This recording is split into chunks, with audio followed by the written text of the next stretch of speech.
Hello friends, అందరూ ఎలా ఉన్నారు? బాగున్నారు కదా? మేమైతే రీసెంట్గా షిరిడి ట్రిప్ వెళ్ళాము. అక్కడ దగ్గరలో నాసిక్ దగ్గర ఉన్న సప్తశృంగి అమ్మవారి దగ్గరికి వెళ్ళామండి. సో ఇదైతే షిరిడి నుంచి ఒక 65 కిలోమీటర్స్ చూపిస్తుంది. అప్ అండ్ డౌన్ 140 ఉంటుంది ఈజీగా.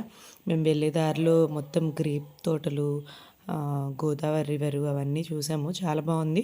ఇక్కడ వచ్చేసి సప్తశృంగి అంటే మన ఏడుకొండల్లాగా ఇక్కడ కూడా 7 కొండలు అలాగే ఉందండి అమ్మవారు. కాకపోతే ఇక్కడ ఫేమస్ ఏంటి అంటే అమ్మవారి రూపమే ఒక డిఫరెంట్ లుక్తో కనిపిస్తూ ఉంది. సో ఇక్కడికి మేము అంతకుముందే ప్లాన్ చేసుకున్నాం వెళ్ళాలని, కానీ కుదరలేదు. సో రీసెంట్గా వెళ్ళాము. ఇక్కడ అంతా రోడ్ వే అంతా బాగుంది, కానీ జస్ట్ ఎంట్రన్స్లోనే కొంచెం మీకు కనిపిస్తుంది కదా, అక్కడ కొంచెమే ఇది ఉంది. అక్కడ ఒక 40 రూపీస్ 50 రూపీస్ తీసుకుంటారు పార్కింగ్ ఫీజు.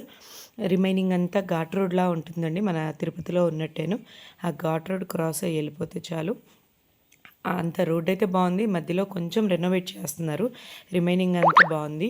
మేమైతే 2 కార్స్ తీసుకొని వెళ్ళాము. షిరిడి నుంచి మనకి మినిమం చిన్న కార్ అయితే ఒక 4000 to 45 వరకు ఛార్జ్ చేస్తున్నారు. ఇంకా ఈ ఘాట్ రోడ్ అయితే చూస్తే మొత్తం తిరుపతి గుర్తొస్తుంది. మా పిల్లలు అయితే మహారాష్ట్రలో ఉన్న తిరుపతి అని అంటున్నారు. ఇక నెక్స్ట్ వస్తే ఇది ఎంట్రన్స్ ఇలా ఉంటుందండి. మనం ఇక్కడ కార్ పార్క్ చేసుకొని కనిపిస్తుంది కదా మీకు, మనం ఇప్పుడు సో అక్కడికి వెళ్ళాలి. కానీ ఎవరు భయపడాల్సిన పని ఏం లేదు. అక్కడ రోప్ వే ఉంది. ఇక్కడ వచ్చేసి మనకి ఎంట్రన్స్. ఇక్కడ మనం టికెట్ కలెక్ట్ చేసుకొని వెళ్ళాలి.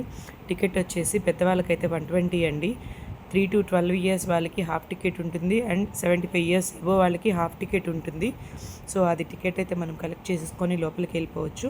వెళ్ళిపోతే అక్కడ డైరెక్ట్గా రోప్ వే మనకి ఆరో మార్క్స్ చూపిస్తుంది. సో అక్కడ ఆ రోప్ వే ఏంటంటే మేము చిన్న మిస్టేక్ చేసాము.